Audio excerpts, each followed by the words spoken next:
Hey everybody, Dave Schmitz, ResistanceBandTraining.com, coming to you today from, of course, the Resistance Band Laboratory, because I want to talk to you a little bit about youth stretching. My son Carter and I are stretching out here. He's going to go through and he's going ahead and back and forth moving like he always does, stretching out. I want to talk to you a little bit about youth stretching. You know, for years I didn't advocate stretching anybody until at least they were a freshman in high school. I didn't feel the nervous system was ready for any kind of ballistic or any kind of dynamic stretching like this prior to that. But recently I've been working with Carter on it because he's a kicker and we've needed to get much better flexibility through his hips. And so we started doing it. Interesting enough, the more we kept doing it, the better his kicking became. So it started me thinking, hey, maybe I'm missing out on something here. And so Carter has been stretching for approximately the last month and a half, 2 months, regularly doing it. I want to take you through the simple stretching process that he takes you through. Okay, Carter, let's go ahead and start with the first one. Carter always starts with the first one right here. He just pulls his elbows down and nice and easily just presses with his heel. Notice he doesn't hold it. He tries to lock it out and then he takes it down. Every time he gets to this position, he should be in a very relaxed position.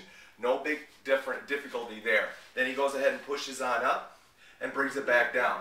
Now while he's doing that, I want you to clue in right here. I want you to clue in and see the important thing is he's keeping this foot and this thigh relatively straight. If he lets this knee bend up and now he presses here, he immediately can go ahead and get more motion here, but he's not getting it here. He's getting it from his low back. So what we do is we advocate, hey, put that foot against the wall. Every time you press up here, you try to press down here. And literally, he's trying to stretch the hip flexor and the hamstring apart. So that's stretch number one. He's going to go into stretch number two now. Now again, I'm using a mini band here, small band, so that he can lock it out. Takes his hand, he puts his palm right to the floor, and he can just hold it right there and stabilize. And now he's pressing out. Nice and easily just pushing out. Now, for a while, I take him through these. You'll notice I'm navigating him through the motions. He's just doing all pushing. I'm not pressing on him. I'm just simply taking him through different places that he can stretch out. Working that quad or hamstring, lengthening it out. Stretch number two. Once again, as he's doing that, he's working on keeping this leg pretty straight. Now you notice he's gotten comfortable enough where now he can control it himself.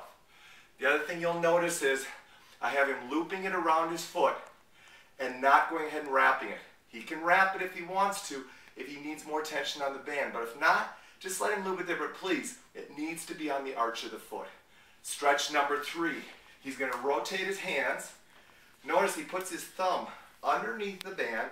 It's an easy grip. He pulls down and then he locks out. I want to repeat that again. He's going to let this come up. Once again, because it's hard for him to lock out on that hand, he pulls down first, which makes the distance between his left hand and right hand, the band, very loose, so now he can lock it out. Very important. From a kicker standpoint, what we found is this is Carter's biggest deficit that he needs to work on. He's pressing out. Once again, I'm just going to migrate him or navigate him through it and helping him learn how to stretch in different diagonals. But after about 2 times of doing that, he's been able to very easily take care of that. Now if I want to do a little extra, I come in here and I stabilize this leg a little bit more to make this hip stretch. That is stretch number 3. The final stretch, Carter's going to slide his hand way up by his foot. He's going to pull down and lock out. Now what he's going to do is pull down, and this is a tough one for him because it really gets after his hips. He lets his head relax the best he can. He lets this hand come up. He's got a little bit too much tension here, so we're going to back off a little bit. He's going to lock that hand out, and he's going to stretch, and then he's going to back this elbow off a little bit and give him a break. And then he's going to pull down again. Okay? Another way to do that is keep that hand locked out, keep this here, and just let the leg straighten out a little bit, and then let the knee bend. And then let the leg straighten out a little bit, and then let the knee bend. Meanwhile, he's doing the best he can in keeping this down. Hip rotation stretch. It'll be the toughest one to do. The other thing is working on keeping their body nice and straight. So they're really working on stretching those hip rotators. Tough stretch to do. If he needs to rest, just let his foot come down to his hip and let him relax a little bit. That's a more comfortable position. If they have problems with the band around their neck, Let them bring it around the top and the front. Hold it here.